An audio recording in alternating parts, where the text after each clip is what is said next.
मुल्क भर में कल से लॉकडाउन मरहलावार खत्म होने जा रहा है, मगर कोरोना के फैलाव से मुतालिक खदशात और तहफ़्फ़ुज़ात खत्म नहीं हो रहे हैं। लॉकडाउन में नरमी के बाद SOPs पर अमल कराना हुकूमतों के लिए बड़ा इम्तिहान होगा, वो भी एक ऐसे वक्त में जब केसेस और अमवात में तेजी के साथ इजाफा हो रहा है।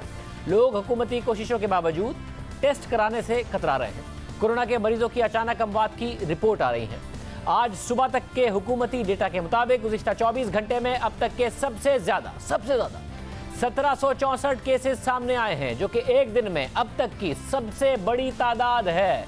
जबकि गुज़िश्ता 24 घंटे में 11,993 टेस्ट किए गए। इससे पहले 6 मई को 1523 केसेस सामने आए, 5 मई को 1049, 4 मई को 1315, 3 मई को 1083, 2 मई को 989, जबकि 1 मई को 1297 केसेस आए थे। यानी अब एवरेज 1000 से ऊपर ही केसेस आ रहे हैं। 12 से 13% मस्बत इस वक्त टेस्ट का नतीजा आ रहा है। यानी एक हफ्ते में 9000 से ज़ायद नए केसेस सामने आए हैं।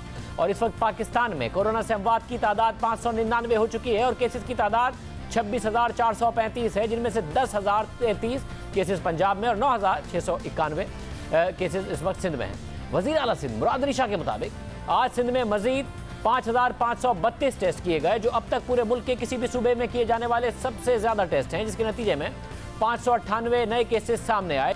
इस सूरत हाल में लॉकडाउन उठाने का फैसला किया गया है, जिस पर आज वज़ीर आला सिंध मुराद अली शाह ने कहा कि वो लॉकडाउन से मुतालिक वफाक के फैसले पर अमल करेंगे, लेकिन वो ऐसा करते हुए बहुत डर रहे हैं।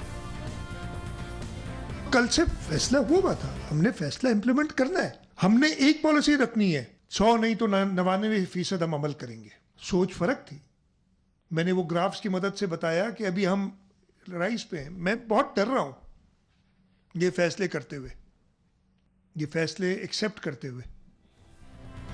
वज़ीर आला सिंध ने अपने डर की वजह उन एदाद व शुमार को बताया जो चारों सूबों से सामने आ रहे हैं।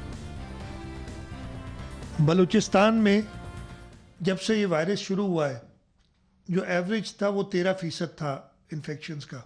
आज जो नंबर्स दिए वो 14% है, यानी एक दिन का 14% है। पहले सारा एवरेज 13% था, तो मतलब ये बढ़ रहे हैं केसेस। खैबर पख्तूनख्वा का 14.5% है और आज तकरीबन 16%, 15.9%। पंजाब का जब से केसेस आए हैं और आज तक 8.6% था। और सिर्फ कल का एक दिन का अलग लें, number of positive divide by number of test, 18.4% एक कल के दिन का। पंजाब का राइस एकदम तेज बढ़ रहा है, ये पता चल रहा है आपको ना, लॉकडाउन नहीं लॉकडाउन के। सिंध का जब से केसेस आए हैं, यानी 26 फरवरी से 12% और आज 12.8%। हमारा इन्फेक्शन रेट एक्चुअली सबसे कम था पिछले 24 जो रिजल्ट्स हैं कंट्री स्टेटिस्टिक्स जो दिए हैं उसमें, लेकिन सबसे ज़्यादा परेशान तो मैं हूँ। वज़ीर आला सिंध लॉकडाउन उठाने के हवाले से खौफ महसूस कर रहे हैं, मान रहे हैं कि वो इस हवाले से परेशान है। पंजाब में भी इस हवाले से घबराहट नजर आ रही है। बड़े शहरों में कोरोना फैल रहा है और अब इस हवाले से पंजाब हुकूमत ने सूबे के बड़े शहरों में वफाक को लॉकडाउन में नरमी ना करने की सिफारिश कर दी है। वज़ीर इत्तेहाद पंजाब फयाज हुसैन चौहान का कहना है कि अगर वफाक ने सिफारिश मंजूर की तो लाहौर, रावलपिंडी, मुल्तान, गुजरावाला और जिन शहरों में केसेस बढ़ रहे हैं वहाँ लॉकडाउन में नरमी नहीं की जाएगी।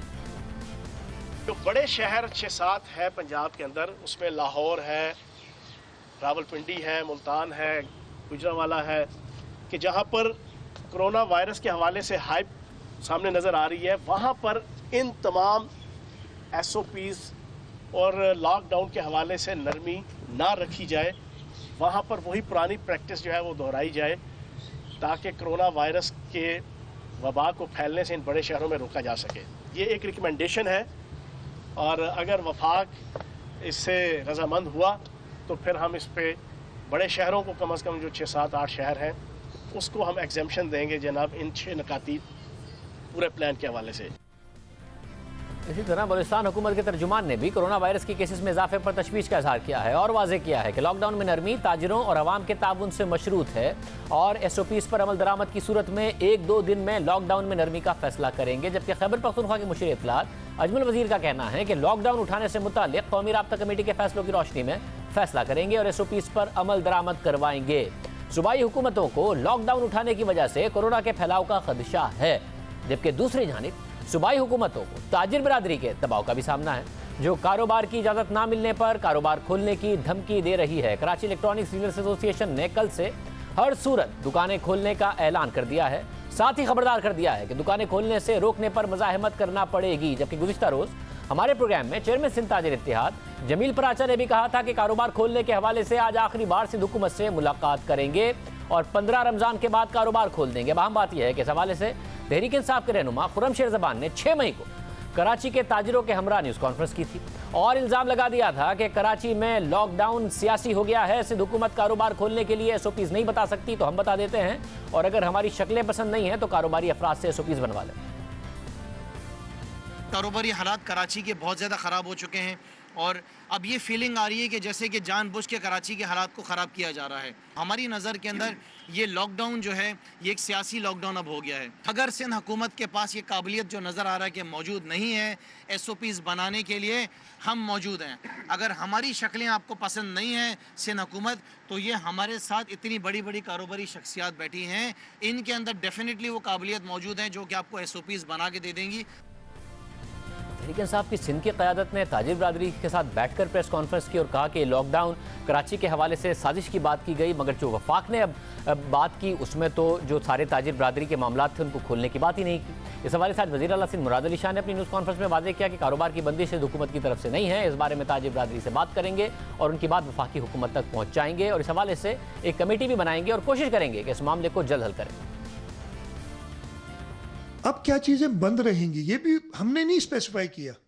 ये फेडरल गवर्नमेंट ने NCC की मीटिंग में कल सब उन्होंने नहीं, सब ने, मैं उनको नहीं कहूँगा, मुत्तफ़िका फ़ैसला, हम ताजिर बरादरी से कांटेक्ट में आज पहले भी थे, अब दोबारा आ जाएंगे। मैं इस पहले ये बात करना चाह रहा था, क्लियर करूँ, ये हमारी तरफ से नहीं है बंदिश। हम ताजिर बरादरी से बात करेंगे और फेडरल गवर्नमेंट तक उनकी बात पहुँचाएंगे। मैंने एक कमेटी भी बनानी है, मेयर साहब से रिक्वेस्ट की है कि इस कमेटी में आए ताकि ताजिर भाइयों से हम नेगोशिएट करके बात करके और उनका पॉइंट ऑफ व्यू लेके कोशिश करें कि हम इसको रिजॉल्व जल्द से जल्द करें।